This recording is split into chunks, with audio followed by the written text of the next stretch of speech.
Sir, खरं तर युनेस्कोने आज यादी जारी केली, त्याच्यामध्ये शिवनेरी गडाचा उल्लेख केला आहे, काय सांगाल? जय शिवराय सगळ्यांना. खरं तर युनेस्कोच्या वर्ल्ड हेरिटेज कमिटीची यादी आणि त्या यादीमध्ये नामांकन एखाद्या वारसा स्थळाला मिळणं ही प्रचंड अभिमानाची बाब असते.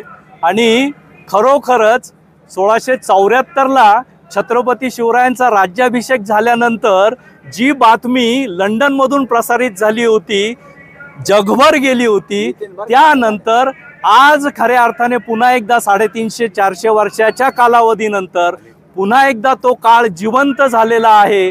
आणि निश्चितच याचा प्रचंड अभिमान वाटतोय की युनेस्कोच्या त्या वर्ल्ड हेरिटेज यादीमध्ये ते नाव असणं निश्चितच खात्री आहे की सगळे आमचे कुसूर ग्रामस्थ असतील, जुन्नर तालुक्यातील सर्व संस्था असतील, त्याचबरोबर जुन्नर तालुक्यामध्ये किल्ले संवर्धन क्षेत्रामध्ये कार्यरत असणाऱ्या विविध संस्था असतील, पुरातत्व विभाग असेल, वन विभाग असेल, पर्यटन विभाग असेल, महसूल विभाग असेल, या सर्व मंडळींनी मिळून एकत्रपणे जे काही इनिशिएटिव्ह घेतलंय, मला वाटतं त्याचं हे फलित आहे. आणि खरोखरच आता जुन्नर तालुक्याला छत्रपती शिवरायांच्या जन्माच्या भूमीने शिवजन्मभूमी किल्ले शिवनेरीच्या माध्यमातून अवघ्या जगापर्यंत पुन्हा एकदा पोहोचता येणार आहे. आणि निश्चितच त्या आलेल्या पर्यटकांचं स्वागत करण्यासाठी निश्चितच आम्हा सर्व जुन्नरकरांना तेवढाच अभिमान वाटेल. आणि पर्यटनाच्या वेगवेगळ्या संधी ज्या माध्यमातून आम्हाला मिळणार आहेत, त्या अधिकाधिक संधी मिळवण्याचा प्रयत्न कसोशीने आम्ही करू. पण त्याचबरोबर एक जबाबदारी निश्चित पेलू, कारण वारसा स्थळं सगळी निसर्गाच्या सानिध्यात आहेत.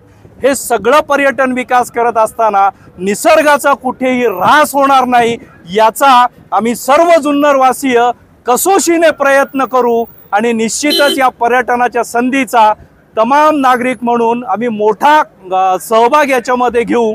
आणि आणखीन एक निश्चितच सांगायला आवडेल की ज्या वेळेस युनेस्कोची कमिटी किल्ले शिवनेरीला भेट द्यायला आली होती, कोरियाचे सदस्य त्याचबरोबर युनेस्कोच्या भारतीय सदस्य हे जेव्हा इथे आले, त्यांना किल्ल्यांवर माहिती सांगत असताना त्याचबरोबर इथे कुसूर ग्रामस्थांच्या सहकार्याने, पर्यटन विभागाच्या सहकार्याने इथे पर्यटन जत्रा आपण भरवली होती. आणि त्याच्यामध्ये वेगवेगळ्या सांस्कृतिक गोष्टींचं एक म्युझियम सारखं आपण ठेवलं होतं. मग शस्त्र असतील, नाणी असतील, काही पारंपरिक खेळ असतील. आणि ते पाहून अक्षरशः पाहुणे हरखून गेले आहेत. आणि प्रत्येक किल्ला दुसऱ्या किल्ल्याशी कसा इंटरकनेक्ट आहे याची पूर्ण माहिती आपण तिथे JTDMच्या माध्यमातून, म्हणजे जुन्नर टुरिझम डेव्हलपमेंट मॅनेजमेंटच्या माध्यमातून आपण तिथे दिली. आणि निश्चितच या सगळ्या गोष्टींचा एकत्रित मिलाप, सर्व संघटनांचा, सर्व संस्थांचा तो एकत्रित मिलाप होऊन जे काही आज आपल्या समोर झालेलं आहे, ती अतिशय आनंदाची बातमी. म्हणजे किल्ले शिवनेरी ते थेट जिंजीपर्यंत युनेस्कोच्या वर्ल्ड हेरिटेज कमिटीच्या लिस्टमध्ये नामनिर्देशित झालेत. याचा प्रचंड आनंद आहे. जय शिवराय.